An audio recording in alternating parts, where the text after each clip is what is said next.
Thanks very much for that terrific talk, Bob. I got to say, to begin with, that what a profound honor it is to share the stage with such an intellectual giant. I mean, his body of work, your body of work, sir, is truly impressive. But it goes beyond just this incredible contribution to scholarship. Dr. Bullard very modestly didn't talk about all of the activism that he has undertaken over the course of his career, and I think that's an equally important part of your legacy. And I'd like to start off with a question about that, actually. You said at the end that you are optimistic, which in light of the information you've gathered over the past 40 years is quite a powerful statement. So maybe you could say a bit to us about reasons why you are optimistic, and maybe tell a couple stories about victories you've had along the way.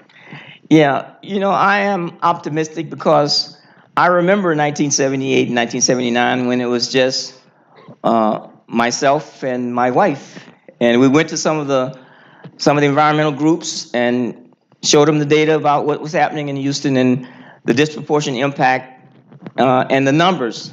And we went to some of the environmental groups and we got no response. And 20 years later, we were able to see the convergence of environmental groups and civil rights groups coming together around justice, environmental justice and climate justice. I'm optimistic because there are I see so many young people now working on these issues across disciplines and giving up. I saw the major shift post Hurricane Katrina in 2005. Young people from all over the country giving up their spring breaks, coming down to Louisiana, to New Orleans and Mississippi, and gutting houses and helping, replant sod on lawns and just doing what they could in terms of helping. They could be in Cancun or they could be in Paris or wherever, and they chose to give up the spring break to work on these issues. I see more and more studies, programs, degrees now being offered in these areas that integrate the justice and equity part in it. When I had a class in environmental science at Iowa State University, the course didn't touch on any of this, but now almost all universities now or colleges now will bring these issues into their curricula. That to me is promising. And the fact that we have, going back to young people, we have young people that are fearless. I see that as, I see myself, 40 years ago, when in the 60s when we were fearless. And, we played hard, but we worked hard. We didn't take no for an answer. And so I see that major shift in young people taking on an issue and owning climate as their issue, because it is their issue. It's your issue. And that to me gives me hope. Yeah, and some of those fearless people have just been elected to the American Congress, right? Oh yes. Oh, you look at that. You look at that picture. That it looks very different from the other party. I won't call any names, but the initials. That it looks, that those young folks, many of them women, people of color, veterans. It looks like America. And it's time. Changing demographics means that there's some pushback. It scares a lot of people, but many of us, we see it as an opportunity. And I think the fact that that it's now easier to work in communities that one would not think that people would call themselves environmentalists. They may not say, my organization is an environmental organization, but you ask them what they work on. They'll tell you they work on housing, transportation, clean energy. They work on food security, parks, and in many cases in low-income communities or low-wealth communities and communities of color, they'll have justice after it.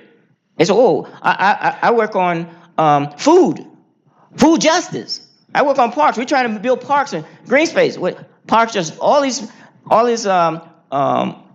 movements now oftentimes will pull justice in, and when you pull justice in, you're able to pull more people in, broaden, that whole idea of what you're working on. And I find that very refreshing, as opposed to say, well, I'm just working, I'm a greenie, I'm just working on trees. Well, yeah, we want trees too.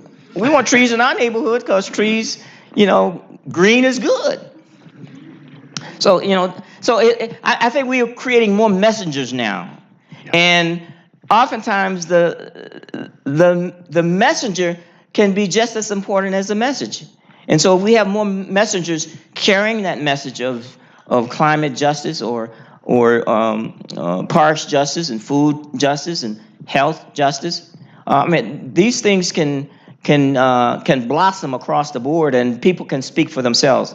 First principle environmental justice that we developed in People of Color Summit in 1991 is that people must speak for themselves, and the people that are most impacted must be able to speak for themselves and be in the room when decisions are being made about their communities. That's not rocket science. It's more political science as to why people are not at the table. That's a great line. So you mentioned justice quite a bit, and you've been involved not only as an academic, but as an expert witness in lawsuits dating back, as you said, to the 1970s. Could you tell us, I have to apologize, I'm a lawyer, so I find these things particularly fascinating. But could you tell us about a couple of cases you've worked on over the years, environmental justice cases? Oh, yeah. I worked on a lot of cases over the last 40 years, and I tell people, I told this during the meeting with the students, I tell people, I'm a sociologist, and I'm an environmental sociologist, but I tell people I don't do dead white man sociology. I just don't. I do what's scientifically called kick-ass sociology. and the idea that when I get a call from a community saying, we got this problem and we need some research done, and 30 years ago, it was just a handful of us. I could count them on one hand, and I have 3 fingers left over.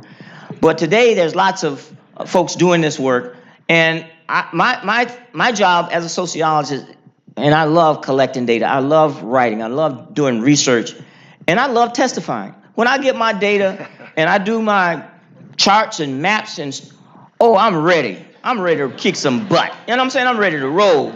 And I've come, my first, case was in Houston. And I've done, lots of testimony in cases since then. The most recent case where I was involved was a case in Tennessee, Dixon County, Tennessee. It's a county that's east of Nashville. It's about 40 miles from Nashville. The county is only 4.5% black, but all of the landfills, solid waste facilities, recycling are located in this one little black town, one little black community on Eno Road. And this community, the city put a lot of waste in that community, and they sent a lot of drums out there, and a lot of the drums had TCE and trichloroethylene. It's very nasty stuff.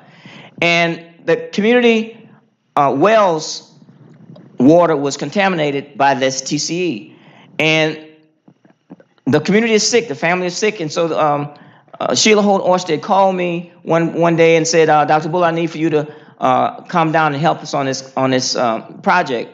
And I was really busy, and so she was persistent. So I said yes. Lo and behold, I went there. She had a lot of stuff stacked. Worst case of environmental racism I ever seen. 1,200 pages of documentation on EPA's website showing that TCE was found in these families' well as far back as 1988. And they found TCE in the family, in white families, this is a black family, in white families' wells and springs. And they sent the white families letters saying, don't drink the water, don't bathe in the water, don't cook with it, we'll get you bottled water, we'll put you on the city line, water. They sent a letter to the black families saying, we found TCE, it's okay, no health effects.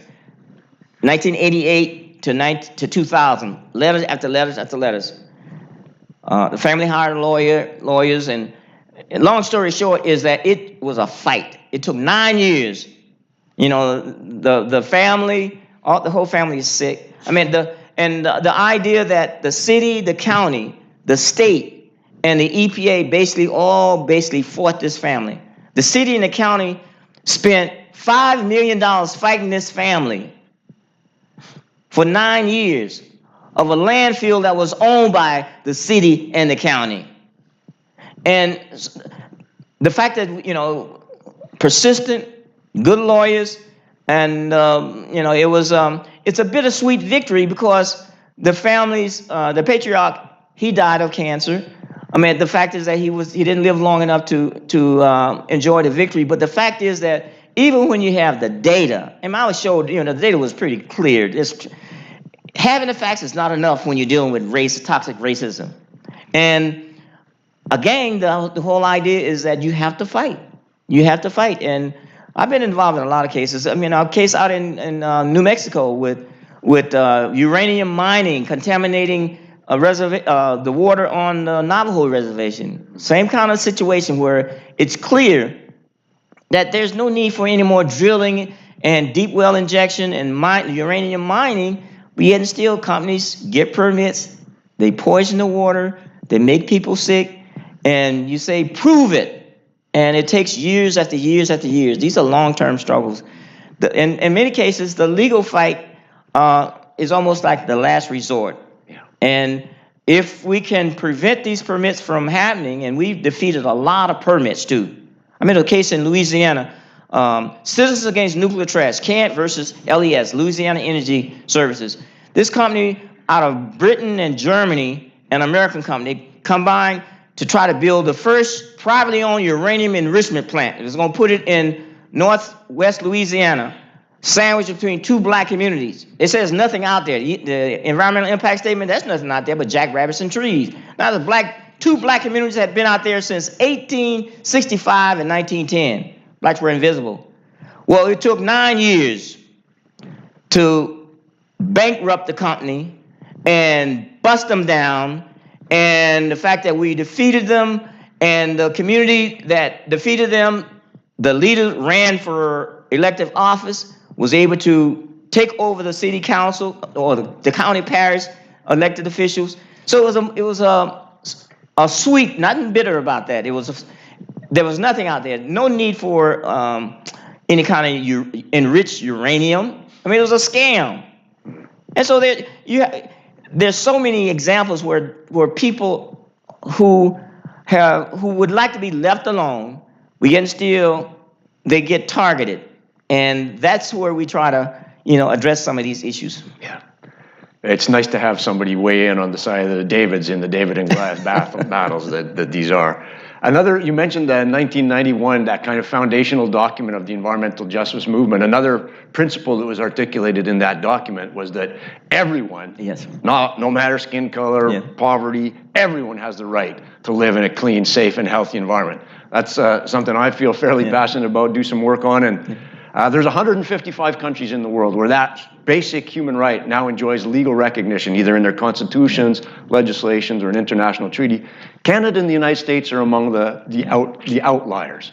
Do you have any insights into why our great countries are laggards in recognizing such a fundamental human right?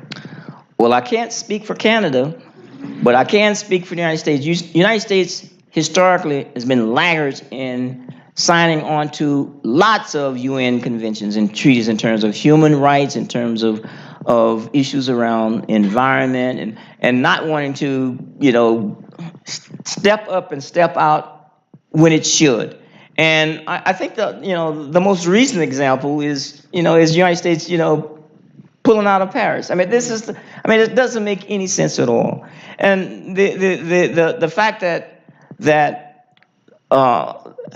United States is a superpower by all kinds of standards. It's a very wealthy country, and we could be setting the example in a lot of ways in terms of leading the charge when it comes to human rights, when it comes to the issue of clean energy, when it comes to the issue of sustainability, and when it comes to education, when it comes to universal health care. We're dragging up the rear. Yeah. Canada is much further along when it comes to a lot of the issues. Health care right now, we're fighting right now to preserve the Obamacare, and they want to dismantle that. I mean, it's like, so we're fighting for basic things that other industrial countries take for granted. Yeah.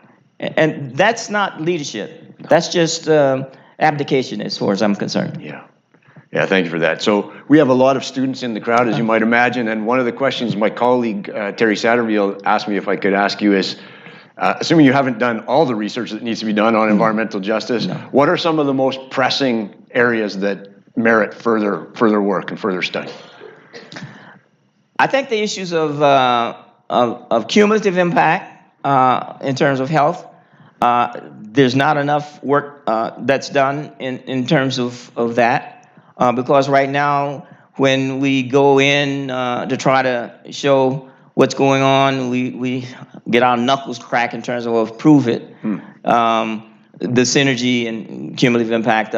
When it comes to issues around cost-benefit analysis and dealing with disasters and how to create just recovery after major disasters and try to reverse this whole trend of how can we create recovery mechanisms and agreements that can redress some of the inequities before disasters occur. Because after disasters, if there's inequity before, the disasters oftentimes exacerbate those inequities.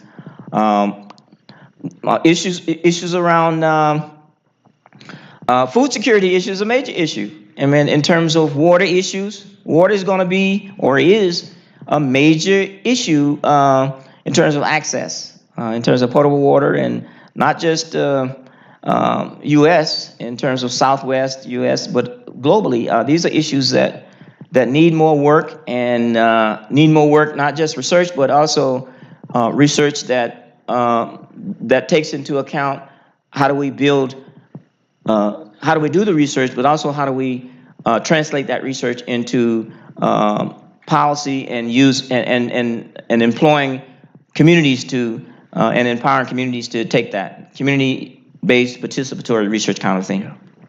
Man, there's about 100 questions I'd love to ask you, but I don't want to monopolize your time. I want to give some other people in the audience a chance to ask some questions. So I think there's a couple of mobile mics, and so just stick your hand up, and I can't see a bloody thing because of these lights, but man, the people with the mics will deliver to would-be questioners.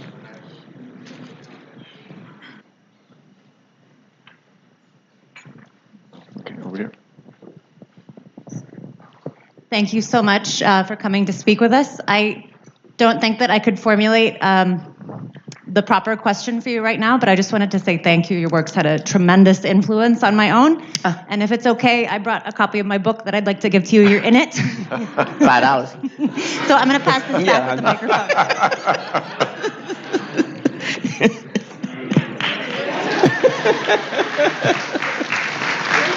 Thank you. You have a question over here? Oh, hello. My name is Fernando, and you probably don't remember, but we met a few years back. And I have a question mainly regarding another minority group in the United States, which is Latinos like myself. And the Latinos in the United States and actually in our home countries in Latin America have the highest levels of beliefs and concern in climate change of any demographics, which I'm very proud of. But we're also the least likely demographic to vote. Yeah. And we're also, amongst environmental groups, the smallest demographic amongst those environmental groups, even though we are the demographic that believes in climate the most.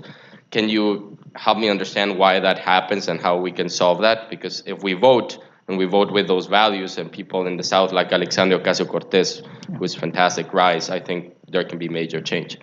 Yeah, that's changing. That's changing, and with more Latino organizations, we're seeing some, uptick in terms of awareness, building among,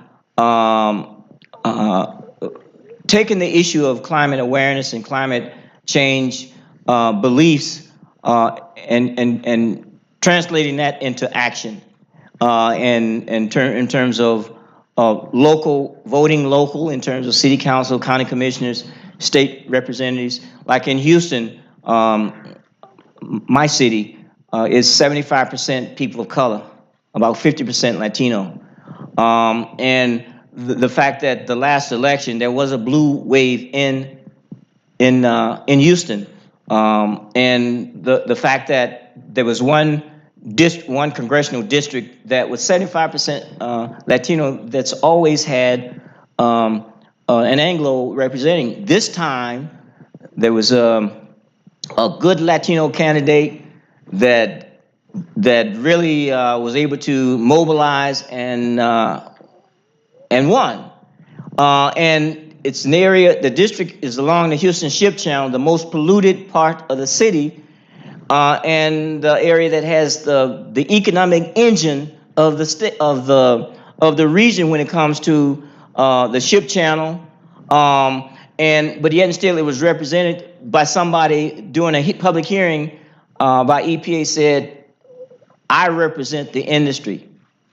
That's what the congressman said. "I represent industry." I think the idea that changing that around to say, no, you represent the people, the industry don't vote. And so now that district has a Latina congressperson. We're finding more and more organizations. For example, in Houston, we're finding more and more Latino groups now forming 501c3 organizations, forming nonprofits, because a lot of the traditional organizations don't necessarily represent the interests of the majority.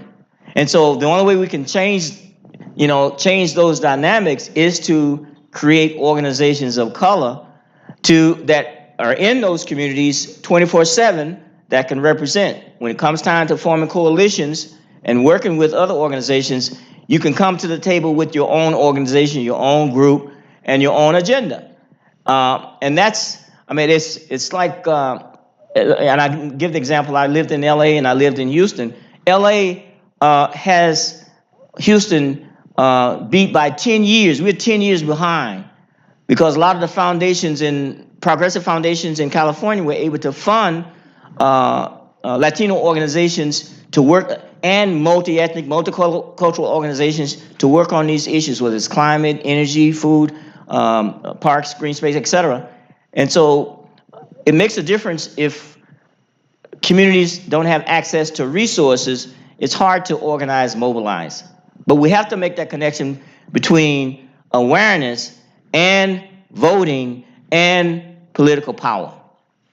We're getting there, but we're not there. We're getting there. We have the demographics in a lot of these places, but in terms of the underrepresentation of that majority, we have to kind of like awaken that majority. That scares a lot of people when you talk about awakening that submerged majority. And by 2042, the United States will be majority people of color. But I'm hoping that we don't have to wait until 2042 to awaken. Yeah. Thank you. You're welcome. Good question right here, please. I found your presentation really intriguing. First of all, the content is very serious, but yet you choose to deliver it in a humorous way. You're a funny guy. I'd be interested in hearing why you've chosen that style of delivery and whether or not this has caused you any grief with the more traditional, stuffy academic community. I always get that question. My response, I gave my response. I said, I do not do dead white man sociology. And some of the stuff that's up on that board is so depressing, and it's so obvious that this is not an accident. This is in some ways genocidal, whether it's intended or unintended, to depress the life expectancy, to keep people impoverished, to keep people like not having access to health care. So my reason for keeping it lively is to throw people off to say, well, what you're seeing shouldn't make you angry. Because these are statistics that I'm giving you today. This is not what happened in 1920. This is going on right now in real time. So the point. So when you start processing this stuff with the maps, and I got thousands and thousands of maps. Last year I was given the honorary geographer by the American Association of Geographers. I said, I've been called a lot of things, but never a geographer. But the point is to try to give information not in a way that's sad and this is just pathetic, I'm pitiful. No, I'm giving it to the point, and I will try to keep it lively, because I teach young people, millennials, who eyes will start rolling. I mean, these are maps, and it can get very boring. If you look at maps after a certain time, you say, damn, another map? I'm mapped out. I'm tapped out. But if you keep it in a way that PowerPoints, I was told that, damn, you make a PowerPoint. Say, PowerPoints are boring. You got a PowerPoint? Yeah. I say, yeah, I got a PowerPoint, but it ain't a PowerPoint. Yeah. It's images. And hopefully you're not just looking at the map, hoping you're listening to me. And I try to tell a joke every now and then. I try to keep it clean. But the fact is that this is some serious stuff. And because it's so serious, this is life and death stuff. A lot of that stuff is death up there. That's preventable if we take action. And this is what I do. And to take, these statistics and this data, as opposed to, I could have put it on a table on a chart. I could say, this is the chart. I could read. I've been to meetings where people read their paper. Oh, yeah. And I'm coming after them, reading their paper. And I'm like, I ain't reading no paper. Man, that's better than them coming after you, Bob. That'd be terrible. No, it's just, this is just me. This is just me. And I try to explain it in a way that's, it's not smoke and mirrors, it's not magic, I hope you can just see right through it. And that's just the way I do it. And hopefully it gets to you understand exactly what this is. Thank you. We have another question on the left here. Hard to see. Someone in the middle? Oh, here, right up front. How about? First of all, is this on? You can hear me, right? Okay. I don't know if this is. Okay, it is on. Here we go. Okay.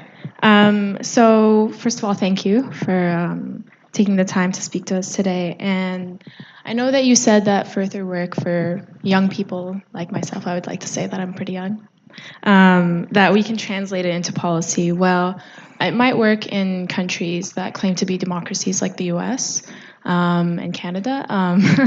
But I'm actually from a country that's a monarchy. I won't say the name just because I know this is live streamed. So it's more difficult to be involved in politics just because there are only certain people that can be involved because of the shape of our. And we also have international influence, the U.S. mostly, that have invested interest in us remaining a monarchy. So how do you, what would you suggest a different means of going about changing the policies if both international influence and the structure of our society within that country, how could we enact that change that we see here? Yeah, if that makes sense. Thank you. Thank you. Well, it's difficult. It's difficult when you when there's a political structure and infrastructure that's oppressive, restrictive. Doing this work can be very dangerous. I've worked in places and worked with people who when they go back home, they don't know if they're going to get arrested or whatever.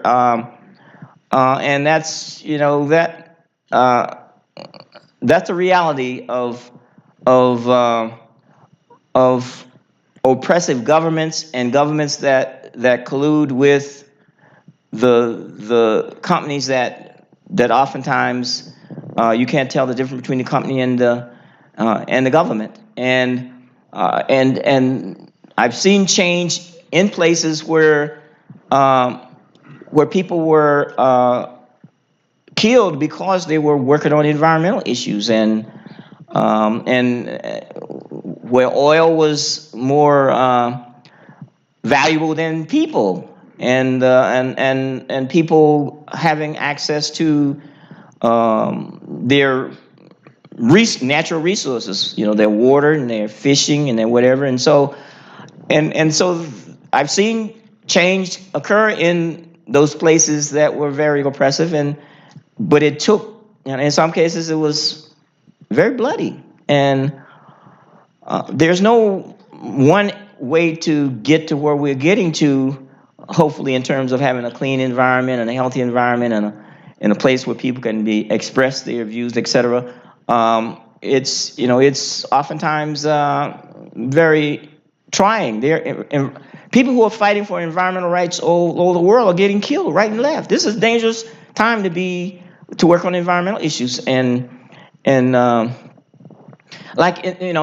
we're not getting killed in this country, but police harassment and having, there are 36 states that have passed laws if you protest, anti-environmental protest laws, that if you are protesting against a pipeline or some type of facility, that you can get arrested, and treated as somehow that you are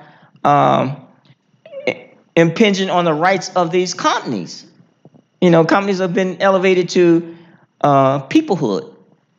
So we don't have the extreme like in other places, or maybe in your country, but in terms of getting killed, but it's been the case for a long time. Well, like Chico Mendes, rubber tappers in Brazil, decades ago, and there are people getting killed right now because of environmental issues. I don't have the solution, but if not environmental issues, whether it's basic right to access to voting and access to land rights issues. I mean, these are all, in terms of basic human rights. When you fight for basic human rights, it can be very dangerous and deadly in places where, you have authoritarian governments and where political corruption occurs, and that's the best way I know how to answer that, and hopefully enough people will come together and form movements that can somehow soften governments to recognize rights. I mean, that's why we have the UN in terms of the United Nations human rights, in Geneva, and we've had people from the U.S., go to Geneva and testify about violation of human rights, and we've had special rapporteurs come to the United States and visit, Louisiana and Mississippi and places in the United States where the United States always talk about human rights violations abroad, but we've had them come here and document the human rights violations that the United States is doing. So we're not perfect. You know what? That's a great point, though. I am the Special Rapporteur on Human Rights and the Environment. I'd love to visit the United States and document some of those human rights violations. So if you could work on Trump getting me an invitation. Yes. We have time for maybe one more question, and then we should probably wrap it up. Thank you. Well, thank you so much, Professor, for taking the time to talk to us today. So I was very impressed when you said that America is segregated and so is social justice. But segregation itself is a really complicated matter with a lot of political and economic actors. So I'm just wondering, where should the change come from? Should it come from bottom up, from ordinary citizens, or should it come from top down, from the government, or should it come from the middle, intellectuals on university campus? And should the kickstart change be political, economic, or social? It's how can we begin to change the situation? Yes. No. All social movements in the United States. Now, I won't try to generalize this to abroad. All social movements in the United States have come from outside of government. Governments historically are conservative. And so the civil rights movement, or anti-slavery movement, women's suffrage movement, civil rights movement, anti-war movement, environmental justice movement, climate justice movement. These movements came outside of government. And governments oftentimes were resistant in change. And so these changes, basically came from outside. Governments and universities are often conservative. Universities are very conservative by their nature. And so you get change agents from within universities that work outside of the universities and working with non-governmental organizations, et cetera. Universities don't usually lead the change. It's just a few change agents inside of universities. Like myself, I have all the work. I've been to a bunch of universities, and the universities themselves don't necessarily lead the charge. I have to fight with them to say, okay, I need release time. And if they say release time, I write a grant and say, I take my release time. And so the fact that EPA is dismantling the environmental justice programs right now, EPA is pushing back on clean air, clean water, endangered species, Superfund, all that. None of that originated from within government. It was always external pressure to push to make the government move and to get law and communities working together in the political process to get laws passed, to do whatever. So I think it's bottom up, not top down. And long-lasting institutional change occurs when you have mobilization among people outside of government. You got a lot of good people inside of government that will implement the things and feed us information to say this is what's really going on, and that's on the down low, of course.